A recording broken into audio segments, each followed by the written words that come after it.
Hey everyone, welcome back to the channel. Today, we are going to talk about one of the most produced armored cars of World War II, a vehicle that looked good on paper, but had a fatal flaw that cost many Soviet soldiers their lives. This is the story of the BA-64. In 1941, Nazi Germany invaded the Soviet Union. Operation Barbarossa was the largest military invasion in human history. Millions of German soldiers poured across the border, and they brought something the Soviets had never seen before: a small, fast, nimble armored car called the SDKFZ-222. This German vehicle was revolutionary for its time. It was light, it was quick, it could scout enemy positions and disappear before anyone could react. Soviet commanders watched these little machines zip around the battlefield and realized they had nothing like it. The Red Army had older armored cars. The BA-10 and BA-20 were decent vehicles, but they were built on truck chassis. They were slow, they were big, they were easy targets. The Germans would spot them from miles away. Soviet High Command made a decision. They needed their own light armored car, and they needed it fast. The German army was advancing toward Moscow. There was no time for years of development and testing. In October 1941, a team of engineers at the Gauze factory received an urgent order: design a new armored car, base it on the Gauze 64 Jeep chassis, make it light, fast, and cheap to produce, and do it in weeks, not years. The lead designer was a man named Vitaly Grachev. He was talented, but he was working under impossible conditions. The German army was getting closer to Moscow every day. The factory might have to evacuate at any moment. There was no time for proper testing, no time for prototypes, no time for fixing mistakes. Grachev and his team worked day and night. They studied captured German vehicles, including the SDKFZ-222. They borrowed ideas, they improvised, and in just a few months, they had a working prototype. The BA-64 was born. On paper, it looked impressive. The vehicle weighed only 2.4 tons. It had a top speed of 80 kilometers per hour on roads. The armor was angled, which was advanced thinking for 1941. Angled armor could deflect bullets and shell fragments better than flat plates. The BA-64 carried a crew of two, a driver and a commander who also operated the machine gun. The turret had a DT machine gun with enough ammunition for sustained combat.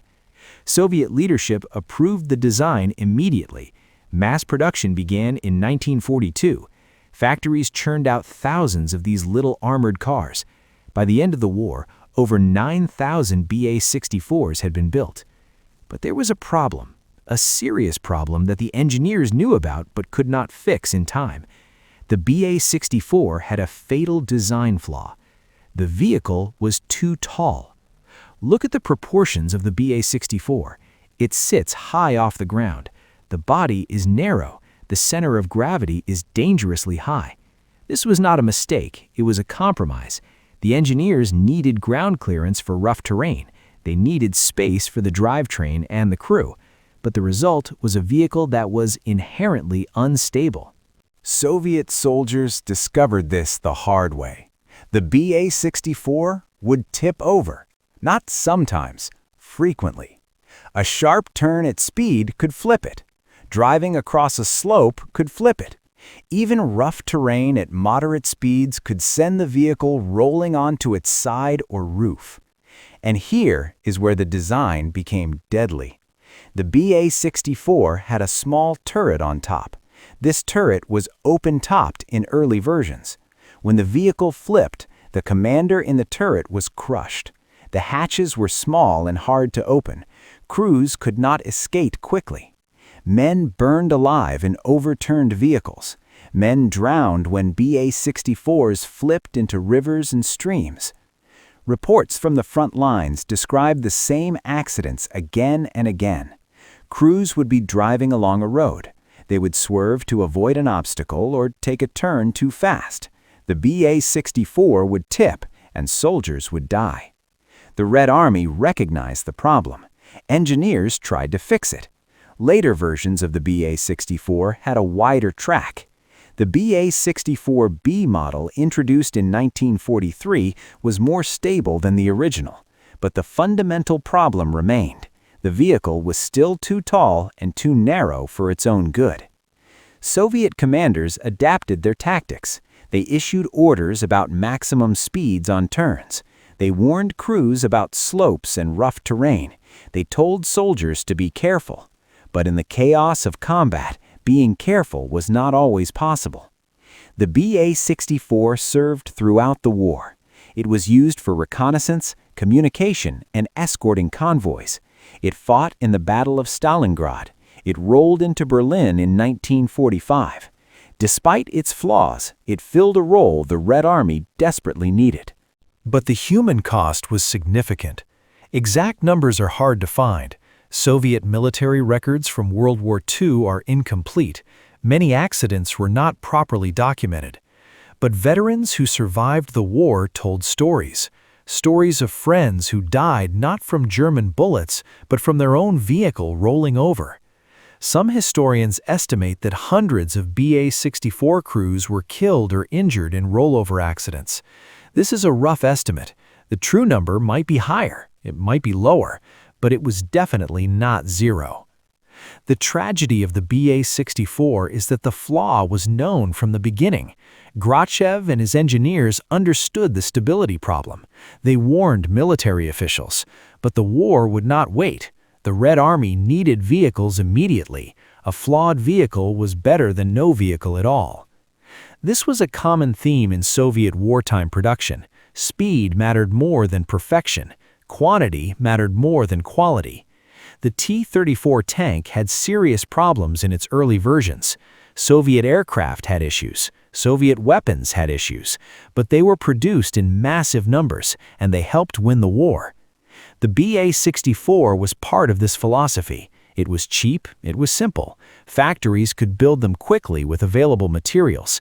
And despite the stability problem, it was still useful. It could still carry soldiers into battle. It could still shoot at the enemy. It could still do its job most of the time. After the war ended, the BA-64 was quickly retired. The Soviet Union developed better armored cars. The lessons learned from the BA-64 influenced future designs. Engineers paid more attention to stability. They made vehicles wider relative to their height. They improved escape hatches and crew safety. The BA-64 is largely forgotten today. It does not have the fame of the T-34 or the Katyusha rocket launcher. Western audiences have barely heard of it. Even in Russia, it is overshadowed by more famous weapons. But for the soldiers who crewed these vehicles, the BA-64 was their reality. It was the machine that carried them into combat. For some, it was the machine that killed them. Not through enemy action, but through a design flaw that everyone knew about, but no one could fix in time. War forces terrible choices. The BA-64 was one of those choices, a flawed vehicle built under impossible conditions to meet an impossible deadline. It helps win the war, but it also took lives in ways that were never recorded in official histories. Today, a few BA-64s survive in museums. They sit quietly behind ropes, looking small and almost harmless. Visitors walk past without knowing the full story. Without knowing about the crews who flipped and could not escape, without knowing about the engineers who knew the problem but could not solve it. This is that story. Thanks for watching. Please subscribe and leave a like if you enjoyed this video.